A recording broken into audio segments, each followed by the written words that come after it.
après avoir adoré notre Créateur, après avoir adoré celui qui nous a donné le souffle de vie gratuitement. Et moi, je me sens vraiment bien lorsque je suis en train d'adorer, je me sens vraiment à l'aise lorsque je suis dans la présence de Dieu. Et je crois que c'est le cas aussi pour vous. Chers téléspectateurs, aujourd'hui nous allons parler de la propreté chez la jeune fille. Comment une fille peut prendre soin de son corps? Parce que nous voyons aujourd'hui, dans la génération actuelle, les filles sont perdues, les filles vivent dans l'ignorance. Parce que tu peux voir une fille se réveiller le matin sans pourtant rester sur dents, sans pourtant prendre soin de la maison ni des assiettes, mais déjà elle est chez le voisin en train de faire du n'importe quoi, en train de parler sur le nom de gens. Parce que c'est des choses qui ne sont pas vraiment très bonnes pour une jeune fille. Lorsqu'une fille se réveille le matin, la première des choses à faire, c'est rincer ses dents, voir si la maison est propre, si les assiettes sont vraiment propres, et prendre soin de son corps, se laver. Ensuite, tu peux être tranquille et aller faire autre chose. Aujourd'hui, c'est rare de voir une fille se laver 2 fois par jour. Donc, c'est vraiment rare. Et puis, ce sont des choses qui couvrent la malpropreté chez une jeune fille. Donc, cela peut aussi faire partie de l'hygiène corporelle d'une fille. Et surtout, dans ma période, moi, si elle a une période, de la règle, je peux dire. Donc, une fille est incapable de pouvoir se laver 2 fois. Soit c'est une maladie que c'est suffisant pour elle. Et pourtant, en ce moment, ça n'est que le voisin dans nous. Et pourtant, en ce moment, ça n'est qu'elle est déjà salie quelque part. Il faudrait qu'elle prenne son corps, qu'elle prenne soin de son corps le matin comme le soir avant de dormir. Aujourd'hui, la plupart des jeunes filles se trouvent dans des conditions qui ne sont pas vraiment bonnes, dans des conditions qui sont vraiment trop sales. Une fille qui n'est pas capable de nettoyer ses habits, une fille qui n'est pas capable de prendre soin de ses vêtements du lundi au samedi, cela prouve que c'est une fille vraiment qui est malpropre, une fille qui est vraiment trop sale. Moi, j'ai la saleté, moi, j'ai bien ça solo. Donc, je peux aussi demander aux jeunes filles de pouvoir veiller sur les corps. Vous savez, les corps, c'est quelque chose qui est vraiment précieux. Hein. Les corps, c'est quelque chose qui est vraiment important pour une fille. Une fois, je marchais dans un bus. Moi aussi, sous ces aisselles, j'étais vraiment trop sale, vraiment remplie de la saleté. Mais sans oublier que tant que vous regardez ce qui est bien, j'oublie que c'est là et puis ça seulement à ma vie. Pour moi, c'est une chemise, elle n'est pas capable de retomber la chemise parce qu'elle dit que cette chemise c'est trop jaune et puis c'est vraiment saleté. Donc, on va nous tirer à parfum, et il y a toujours parfum ici, au sein des lignes. Donc, tu dois vraiment soin de toi. Tu as une habitude pour pouvoir garder ta dignité en tant que fille. Parce que ceux qui ont gardé vraiment salité, vous allez avoir une capacité à recevoir un de nous. C'est parce que au mieux, nous sommes tu vas te sentir que vous avez et que vous êtes capable de recevoir un de nous. Donc, épée, ça va vraiment sur. Je conseille à toutes les filles qui sont en train de me suivre en ce moment. Parce que j'aime les tigres. Donc, soit soin en tout mi battez là. Parce que nous n'avons jamais sauté. Et il faut sur la bilan chaque jour, il faut que ça parce que toi-même tu es le maître de ta vie. Il y a encore aux hommes qui ont chef. Donc il y a beaucoup de soins, il y a beaucoup de 2 fois par jour parce que c'est vraiment important pour nous aussi. Et surtout ceux qui ont la période, c'est très important. La femme au milieu des garçons, on peut dire la femme là, elle est parmi les garçons pour tenir la propriété d'une maison, pour tenir la propriété d'une entreprise. Donc ça l'a toujours penché. Nous sommes presque à la fin de notre première partie. N'hésitez pas parce que nous allons recevoir notre invité avec qui nous allons parler, avec qui nous allons traiter certaines questions qui sont vraiment importantes. Juste après cette chanson de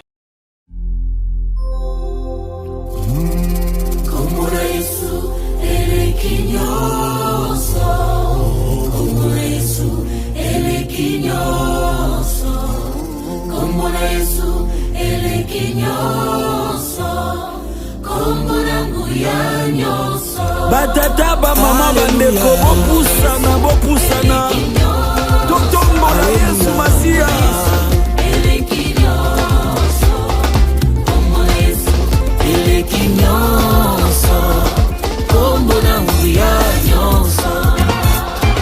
na bakombo nyonso awanase na bakombo nyonso awanase yemba kombo yo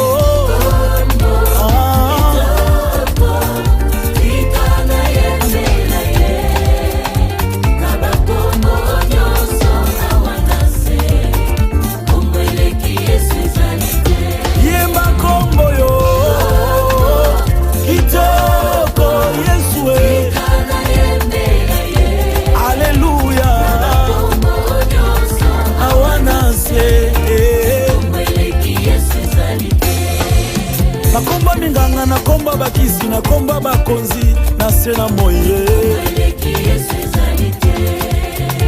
na bakombo nyonso awana se yemba kombo yo Yesu abongi na nkembo nyonso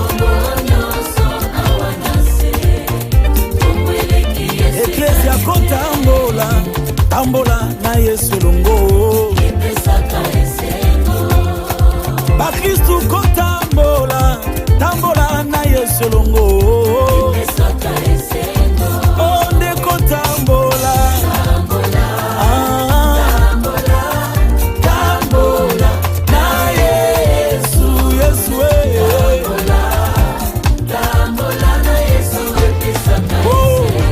Tombwama Yesu tombwama na yo Hallelujah Tombwama Yesu tombwama na yo Likolo maladi likolo kozanga ya tombwama na yo Likolo bandoki likolo kolela shilo tombwama na yo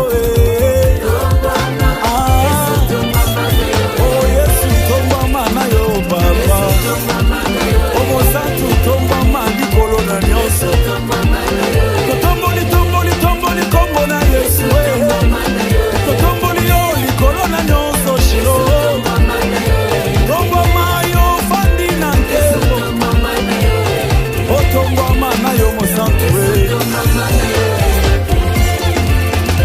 Mololo mololo mololo Tombola Yesu likolo nyonso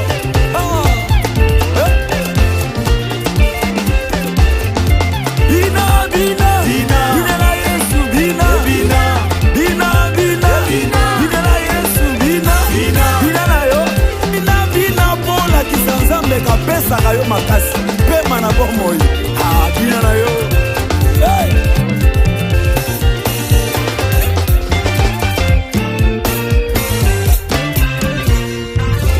tolobi tembesili kolo Yesu alongi tomolaka misapi mibale signe ya victoire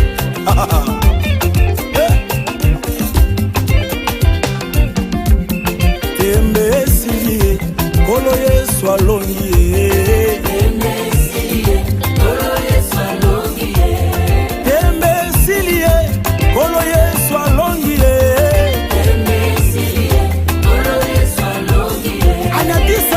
Nekulusu asu yelonga apesi eklesia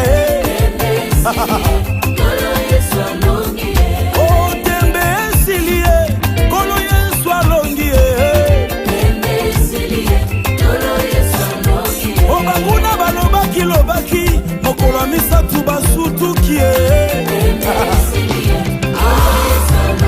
Yesu elombe mobali alonga liwa afandi na nkembo mosusu ajalite mbobele Yesu Yesu Yesu alonga maladi anyata bandoki apanza banjore aleki na nkembo elombe mobali abekelie mololo mololo mololo mololo mololo hey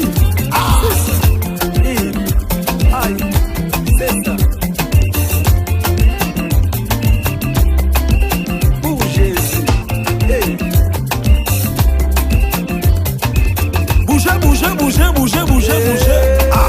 Bona Yesu. Aïe, c'est ça. Bona likambo na ngai elombe mobali zamba lola ngamoko na kokoka te. C'est vrai. Yesu molongi. Abina na, abina bien, elombe mobali. Abina Yesu, abina na, abina Yesu, abina la Yesu, elombe mobali. Yesu za champion. Tembe esilie, kolo Yesu alongi Tembe esilie, kolo Yesu alongi Tembe esilie, kolo Yesu alongi Tembe esilie, kolo Yesu alongi Yesu elombe mobali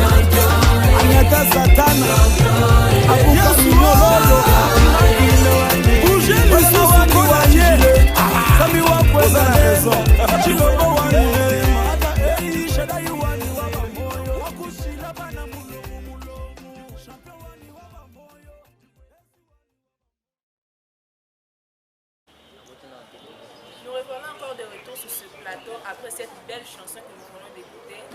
Et comme je l'avais déjà annoncé, je ne serai pas seule sur le plateau. Je suis accompagnée de mon invité. Bonjour. Comment vous allez? J'aimerais que vous puissiez vous présenter à ce que le téléspectateur qui nous suive il puisse encore mieux vous connaître. Merci beaucoup, maman. Christella Kanko. Nos fidèles téléspectateurs de l'Espoir Télévision, j'espère que vous allez bien. Petit n'est qu'il miel d'origine, toujours l'enfant. Moi, ce qu'on a fait le matin à la Espoir Télévision. On va présenter un bon émission de une chronique des stars. Hier, je suis allé à la Christella Kanko. Merci beaucoup, Maman Patricia. Chers téléspectateurs, vous Azali, mon qu'on a caché sur l'Espoir Télévision. Azali, animatrice ou miel d'origine. Donc, je me tapé ça bien pour une émission de chronique des stars. Donc, je me star ma casse. Talaye, Azali, donc, je n'ai bien appris pour vous mettre ma solo et vraiment étaler ma caméra. Maman Patricia, tout le monde dossier ça. Pourquoi moi s'il faut consulter médecin régulièrement? Merci beaucoup, Maman Christella Kanko, fidèle téléspectateur et Espoir Télévision. Question Maman Christella Kanko, tu nous as pour la pourquoi moi c'est qui ramène pour consulter médecin? Pourquoi on a mis nous autres, moi si les a d'abord gagné, les a d'abord gagné, et c'est comme même fois où il y a médecin, la santé, la santé, il ne faut pas se dire que la mine les a concernés, mais je suis sûr.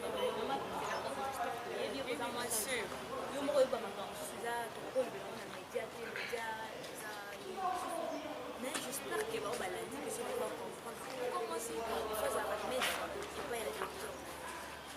Donc moi, c'est déjà ici âge à 12 ans. Il faut se regarder bien sûr. Parce que vous avez la place où vous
Merci Maman Patricia pour les yalonao.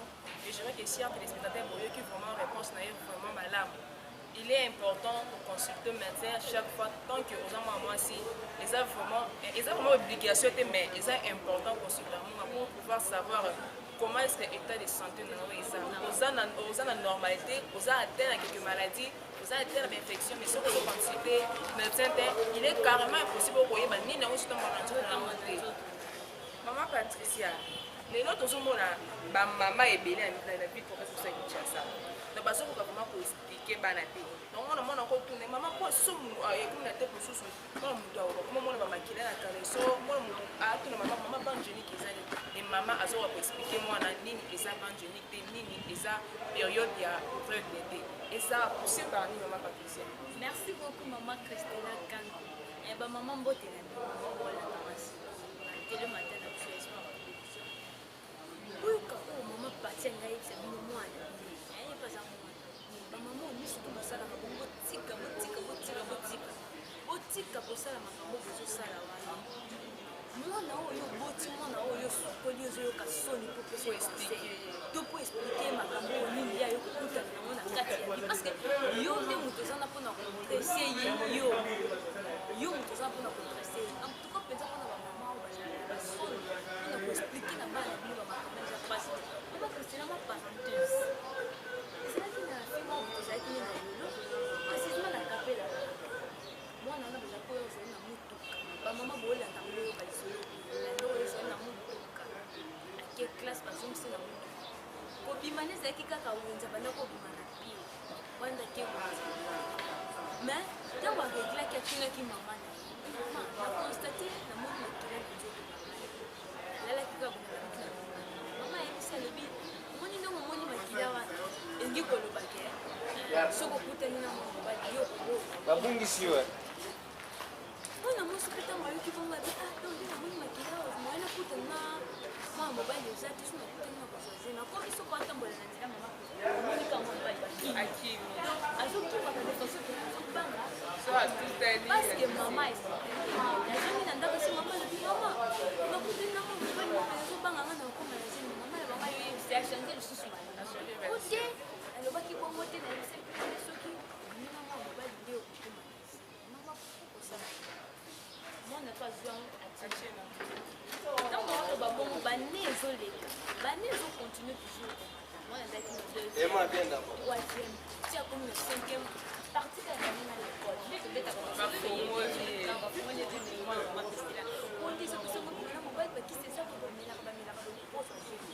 et puis la fille a essayé de pratiquer à mon niveau de résultat, c'est vrai.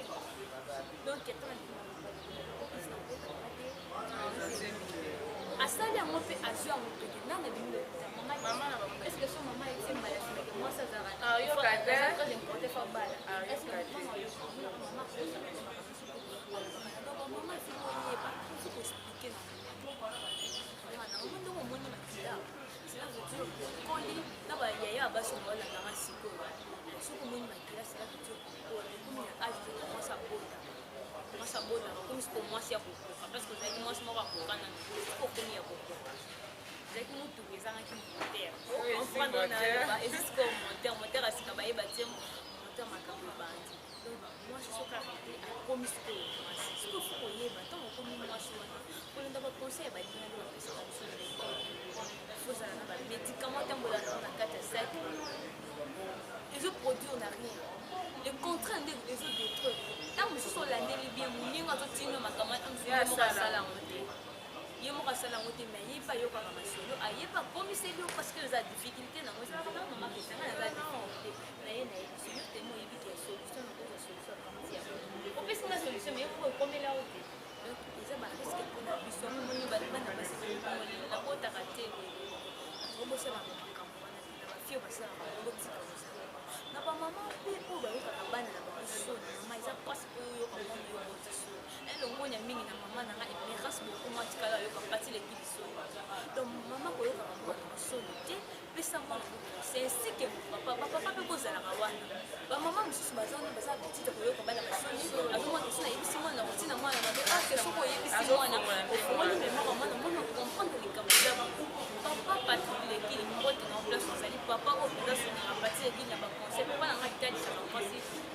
bani nyonso ntangoasi alobaka na ye donc baparent place mpenza otelebisaka na kamba bamama te po eza baponso babokola bana place kufa balekufa donc osungaka bango mpe na baconseil botalisaka bana erete eza boyanga eza boye yango wana mama krisila donc fo vraiment mama patricia na sepeli makasi na réponse na yo mama ozolanda biso oyoki vraiment o mama pati leki ya usuko koyoka jamais mwana na osoni Ça m'étonne que yo maman ko comment ce qui jamais ça moi au monde moi on a light ma bébé je vais aussi qu'il y a des fois parce que aux autres personnes le bébé soit moi on a l'école na mutu jamais ko saka maman wa boti yo dans aux autres maman aux autres on est ouais ka soni te ko ka personne moi na donc il faut dire la vérité à un enfant pour que moi on a akola na mentalité lui-même boy qui dit solo maman ko si moi on a mentalité moko ya bien moi on a commis déformé à que ko yeba vérité et pas ba camarade na donc ça vraiment propre maman parti de qui les autres hommes, on a une jeune fille qui est à 12 ans. Moi, à 12 ans, à combien de période naïve. Mais un jour, on comprend que les amis. Et pas les normal à régler chaque fin du mois, ils sont normal pour régler chaque fin du mois. Mais à ce qu'on comprend que ni est pour un phénomène. Merci beaucoup, maman Christina Gang. J'ai fini ce cas à 12 ans. Voilà. Maman, tout va bon pour la jeune fille à 12 ans. Papa, tout va la jeune fille à 12 ans. Ma tante, tout va bon pour la jeune fille à 12 ans. Boyo kama penza malamu. Peut-être que bana bino bazuba tenter à Hollanda l'émission transnationale. Peut-être que bani ka bastani na mora oya. Mais yo parents aux outils Hollanda. Mais quand on expliquer moi le cambo. Règle de ça. Bande que nous c'est pas si voilà na moka ko boye la règle de ça. Quand on a de bato ko moi c'est ce que abandi musala. Machine ba ko travail. Machine ba na ko travail ngeni. Donc les gens moni babilo ko nous c'est vendre ba poser machine ou que tambo. Donc c'est ça. Bon, regarde, moi, c'est bâti pour travailler. Hein? Bâti déjà pour travailler. Au ville, nous sommes à base. Et quand on a 14 si je ne trompe pas, 14 villes. Donc, quand on a et qui était à la 14e jour. 14e jour, au ville, les autres. Dans les autres, ceux qui quittent dans ma vie, cela veut dire que ça passe. Parce que pour y baquer, il y a nos amis, il faut nous vivre ça. Et quitter. Oui, il y a un temps où il quitte bien, il bien. Ceux qui écoutent l'autre côté, et continuent de l'autre côté, et pour le temps où pour les communications, ça va là. Ça va bon. On a bon. Ce que le temps où on a dit, au final, il et pour lui écouter l'autre côté. Mais ce qu'on a vu dans le et pour lui, c'est qu'écouter que l'autre, ça gagne et que les autres et produire du coup, et l'autre, donc ils ont je ne fais pas 12 ans pour voir la tamassie. Ce qu'on m'a dit, c'est pour régler, comme ça nous a dit, il y a 16 ans, 18 ans, ça a réglé, c'est fait, merci Seigneur. Mais, jusqu'au moment où nous avons une grave, les aggraves, donc les gens, disent que moi, sinon, je suis bandit. Qu'est-ce que moi, sinon, je suis bandit comme ça. Merci beaucoup. Merci beaucoup, Patricia, pour la réponse. Je crois que Yom Toso la Nabiso pour comprendre l'INA bien à la période de ovulation, soit période où il y a règles. Période de règles, c'est juste que les périodes où l'ovaire est libéré, l'ovule n'a pas tiré. Donc ceux qui ovule est déjà libéré, ceux qui ont accouti, sperme, spermatozoïde et coprolayement des provocations, règle n'a pas cette je crois que c'est vraiment important pour la signification de l'eau. Maman partie de qui dans un tour il arrive deux fois, moi aussi, ça dit 2-3 mois à moi la période n'a été. Mais il y a je trouve normal, mais en tout cas j'ai beaucoup de temps pour parler. Ni dans le pour que jeune fille a ça 2 ou 3 mois sans que à moi la période n'a été. Merci beaucoup maman Christina Kam. La jeune fille au bassin de la carte, dans mon numéro 3 mois, 4 mois à régler. Pour se connecter ma chère. Je sais pas pour la on se dit que dépense à banque donc on a pour notre rang ils en ont mais quand on y est sur c'est ça il faut moi si déjà continue toujours stop quand la chose peut communiquer il fait 4 il faut zonger mais voilà tu vas jamais écouter à mon bal mais à zonger donc tant que jour de tant que dans parce que faut ça la quand de te battre je suis dans la consulter consulter bon il va ni niveau les capacités pas donc sur réflexion pénaliser pas mal d'opérations qui c'était par exemple on a fait moi c'est normal parce que le fait que on arrête pénaliser peut venir dans mon robot parce que l'opération soit tu peux traiter maladie infection tu peux dire donc moi je t'en réglé là ta souci là le gars tout connaît pour fille faut le commenter à commenter ça non cher faut le commenter ça donc attendez dans mon terme on va voir comme moi benga maman a c'est l'équipe là aussi donc on permettre peut-être pour le commentaire il y a mutuka na pour mutuka le temps donc faut linga répéter je sais pas bana linga la conseil on est rester là on est le mal c'est pas comme ça madame yo benga tout ça oh non on va faire belé bazo souffrir tel déjà au moment na moi c'est azo regretter na place qui ndatu na maman na tata mwasi azo préférer akatisa ya litie ba ça camarade nyangai na mzee au sayo ba mninga c'est soit citron c'est na kisango ba benga ba kisango osani ko ba mela na kutu soko mela ko mela tetra c'est ça on a tetra mela de kusuko mais pas que ya mela qui on passe qu'il va qui ça ça qui comment se fait ya moi zo bana peut-être rosa là c'est massimo déjà katinare ya moi zo se déranger contre ya aluka kisi mon best permettre à mais yo tandis que ça bon moté je souffre de infection yo comme la kisi na yo yo mo ba fuka zo kufa bazo kufa le mo ka bi ala le kinga ba le ki kufi ala le ki la mo ki kufi est ba para na ndako la tele ki santé ya moi maman so souvent on va sur na yeb sama ko bi maman pesa ye résultat mako eza juste maman ko posa eza maman ba maman ko ndisa mingi pe tele matin et permettre maman ba na ko changer ba comportement maman za ka méchant c'était ngosho ya bana maman za lokola mutu oyo azoyebe bana otalisa bango nzela kozali nzela eza matiti osimbisa mpona mpo ndenge na kopanza nzela to yo nde moko juske oyo tikali na nsima otindi bana akosote nde basete akosote soki kwena yo mpeli nzela bamama omeka mpenza kotelema ozongisa pene indication lisusu ezonga makasi kolandela so mafille ezonga kolandelaka fille na yo te kaka estce akotaki na fenêtre te alandelaka na fille nde na nzoto parce que nzoto nde yango eza base ka nde naloba montere po motuka te eza kitoko so montere jamais otambola soki yo olandela mwana makambo mikemike me olandeli na kati ya nzoto tata oliembongo libala libala na esima te akozongaka epana efulandela mwana kati j'espère que bamama balandinga mpenza te bafille mpe balandinga soki oregrete conseil na kopesa ezaka akutana na docteur nde moto atengela mosala wana classe ye nde moto akoyeba eloko nini ezokokisa na moninga nao akopesa oyo ide na oyo akutanaki na peut-être ye azalaki na rapportation na mobali yango apesaki résultat oyo asalelaki apesaki réponse donc yango mpe asumbi donc aza mabe te mais asumbi nango ye amoni aza na capacité na conseil na kopesa badocteur mpenza malamu vraiment conseil kitoko conseil vraiment malamu mpona bino basi oyo bokutana parfois baproblème oyo yo moto osala 2-3 mois omona bapériode na yo te kose déranger te va voir le médecin kende okutana na gynécologue akosuwa akolakisa vraiment nini ekoki osala peut-être que eza na bainfection mosusu oyo ekalaki peut-être eza bamaladi moko oyo tobengi par exemple kiste ekoki koempêche yo okomona baregle nao donc okomi kobangabanga oki otuna conseil mabepa moninga koconduire oyo l'échec moninga nyonso oza moninga oyo akopesa moto mpe koyeka conseil ya moto nyonso te donc oza problème mona mama voilà omoni mama soit oyoki omoni gynécologue aza mieux placé mpona kosuuna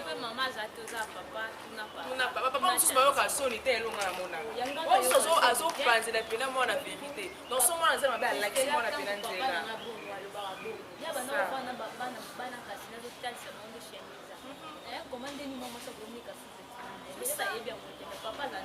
azolakisa mpe mama kozala échoué na éducation mais papa aza wana mieux placé ataki abimaka me na poko azonga na ndako vraiment nasipi mpona réponse na mama Patricia tokende na milieu éducatif lelo tozomona baabima komona bajeune fille na biso mikolo eza vraiment kitoko te donc mwana mpena ake classe tala mama na pasuka na nsima na jipe mikusi epuis akende na classe avant ata na nsima te avant na première bon donc mpona kotina conseil osat enseignant nene impressionné et surtout expliquer biso vraiment madame phénomène oyo Maman Stella, omoni mboka tala omoni tolingo na exemple motuka ya po tolingo na baloko yo moko yekasisa donc qu'est-ce qu'on a éducation tozwaka nzete ndenge eza wana pozwa moyen ya kokata nzete bima lisu to kotonga ndako mosika nifosala kokata na nzisa donc soki totali bien habillement oyo ezozite na kati ya mboka na biso tozonga mo mokie ma parenthèse moke ezowuta mpe mpo banazisi Mais c'est ça là, tu peux pas attirer attention à ma famille.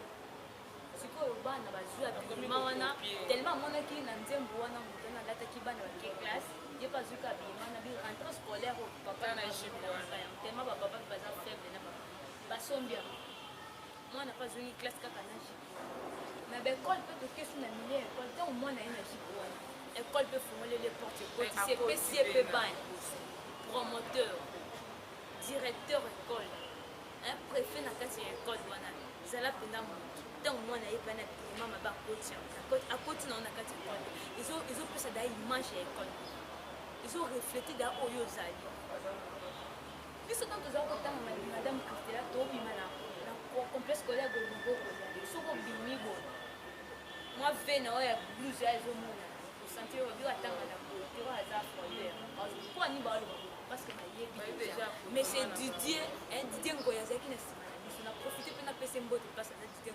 À ce que nous avons tant que si vous sortez, on peut vous souka qui la gymnastique, on peut changer Varese. Pour moi, on a fait un peu comme Arokena Varese de la route, on n'a pas la mine, on a Varese père aromatique, Varese de Manako là. Pourquoi ça? Pourquoi ça? Mes parents bosawa. Tant moi la mine, on a chipé en petit avec les classes. Parce que moi, on a ma mécanicien, t'as autant. Parce que mon toit est autant. Faut que les dames mangent derrière autant. Au moins, ceux qui dames nous ont volé, si je pense. Je n'ai pas été comme il a besoin de voler, si je pense. On a. Donc, comme il.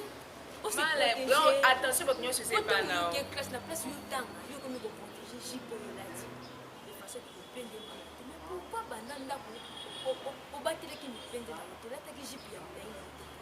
Papa peut bosser dans les hôtels, moi na zobima na kati ya saki omona la tiji pa mbaya mama kozina mais na kati na la mukeza omona azobeta pesi na pesi mona so na bimela ok le bashida mais mama tambona omona ki mwana zobima azotela ekabo azotela nde mwana zobima kaka awo le belo mwana zokosa ba bêtise na bana azo refléter ce ko image na yo parent azo la éducation ezopesa na kati ya ndako. Donc, il y a des gens qui prennent la cahier, ils poussent maman là, ils ont mis maman tout le temps dans la classe, ils ont tout le temps comme ils disent ça. Aïe, ça m'a dit non, maman a vu ça là, t'as bon, maman là. On a dit que non, maman a vu ça là, t'as bon. Ça pour nous remettre comme j'étais mais parce que l'équipe là, t'as mis le maman, c'est à l'intérieur peu monde. À l'intérieur des espoirs, mes potes, ça m'a cassé. N'avez pas bon, bah là, t'as mis ça dans ma chronique des stars. Samedi à 3h, quand tu m'as dit, ma parce que c'est là. Marquez tout ça chronique des stars, mais à l'intérieur bien maman assez respecté parce que tout ça va nous mater dans les médias. Non, on va pas et là, on voit tout ça et on dit non. Donc, on a tout fait sa valeur d'éducation sur la famille. Au moment on a fait à la TCD, à quelle université institut, nous avons besoin de permettre à moi de continuer d'avoir une union. Ce que l'institut a basé comme ma maman qui est institut de PITS. Ça y est bien, on a fait ça que ce moi, on a là que comme c'est un institut, on a dit, institut va PITS. Mais formation sur personne m'a bien pas d'abord mais ce que le coso bon maman habillement d'abord où tu as rigueur comment on peut sa formation bien faut habillement payer bas kito et vous apprenez malade on a ce qu'on a gamme la vie ba cambier l'école et l'institut pour l'investir habillement bas parce que mes parents sont déjà faibles on éducation que nous avons trois places l'église l'école non ceux qui parents n'ont pas échoué l'école tellement parce que l'église tout ça attends on dirait qu'on se nous éducation oui il y a ma bien à malon personne mais Christina au moins l'église moi non qui n'a pas signé les pour tel quoi parce qu'il a dit qu'il n'a pas fait ça mais n'anda pas mon papa tu as mis son papa bien cinglé on a mis son papa bien cinglé on est très à l'aise je m'excuse pourquoi la quantité maladie cinglé les autres temps on a kolunga dengaba azo que qui timasi aja très à l'aise non tout pas zo pénaliser ba zo sentir ba je me katenda kubisa habillement tant que les classes l'état pina kitoko mais ça image ya mutaki dans deux formation et ça muto que le cavenir on est à l'obila qui sert na ben institut tant que na oluka mabala te pona ba je fuma biki on va samba ni université dans un mobile bien université donc cela veut dire tu as là ta bongo pona akende akolakisa image ya koluka libala makina ni kotanga te mais so oluka libala pende kona ba libala bien. Merci beaucoup maman Patricia ndenge sur ma conseil à malamu yo maman talaka bema mwana ota mwana azobima na ndako contrôler mwana eza mwana mosusu omona tala yebaka ata sek atie na mokolo okende nango na classe est ce que ocontrôle nini ekendaka na kati ya sek wana ocontrôlaka te donc zala vigilance na mwana olakisa mwana nzela malamu parce que bon napesisa mingi université oyo ya Simon Kimbangu pantalon ekota te jupe dépassant genou mpo olakisa nini bazopesa formation bosilika te tozopesa nde baexemple te bakopekisa pantalon te mais surtout toke na bauniversité wana tokomona la plupart bauniversité bapekisaka pantalon donc eza vraiment pour de yo mama alandela mwana o papa mama soki échoué na éducation papa aza wana mpona koreleve éducation ya mwana tokomi presque na suki émission bino bamama biso bakrisa esi kopesa conseil na bajeune fille na bamama oyo balandi biso na mitongo selon oyo boti olobe. Merci beaucoup maman Christella Kamp ya liboso na koloba merci na bao balandaki émission ebandeli petit suka merci mpe na bao bayoki conseil topesi bango na bao mpe baboyi koyoka merci na bino na ndenge ozwi matoi nao mpenza oboyi nao koyoka mais j'espère que maman Tokyo Nyongi animatrice de luxe internationale mpona alandinga mpenza ayoki mpe basilekila alobi makambo ya solo bamusicien tout mpe bayaka na chronique de star bon balandinga bayoki ke basilekila alobi makambo ya solo bino mpe boyidika masi bobongisa émission nanga mpe mikolo mama Christiane abandi kotemusicien so yaka na image ya bien yaka na image ya bien mpo bato daa bazolanda makambo yosala bafani no baza na nsima ya babuzobo yosalaka donc pendant soko koreflete image ya bien donc avana yango na émission fo oyebisanga na olataka bientôt te basilekila le bon mais basileki vous aime beaucoup toujours miel d'origine aza na mpona bino ya koloba ezaka ya bamama bobanda mpenza kobongisa éducation ya bana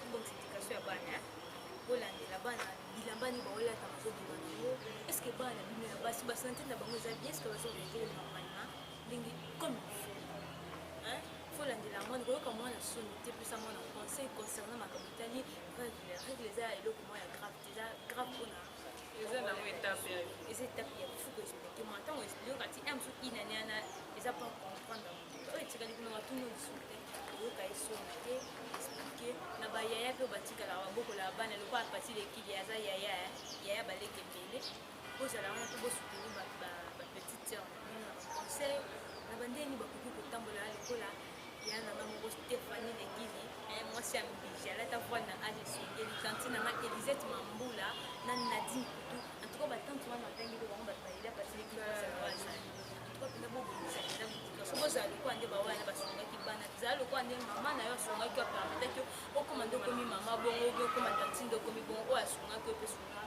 mwana okotika te mwana zwa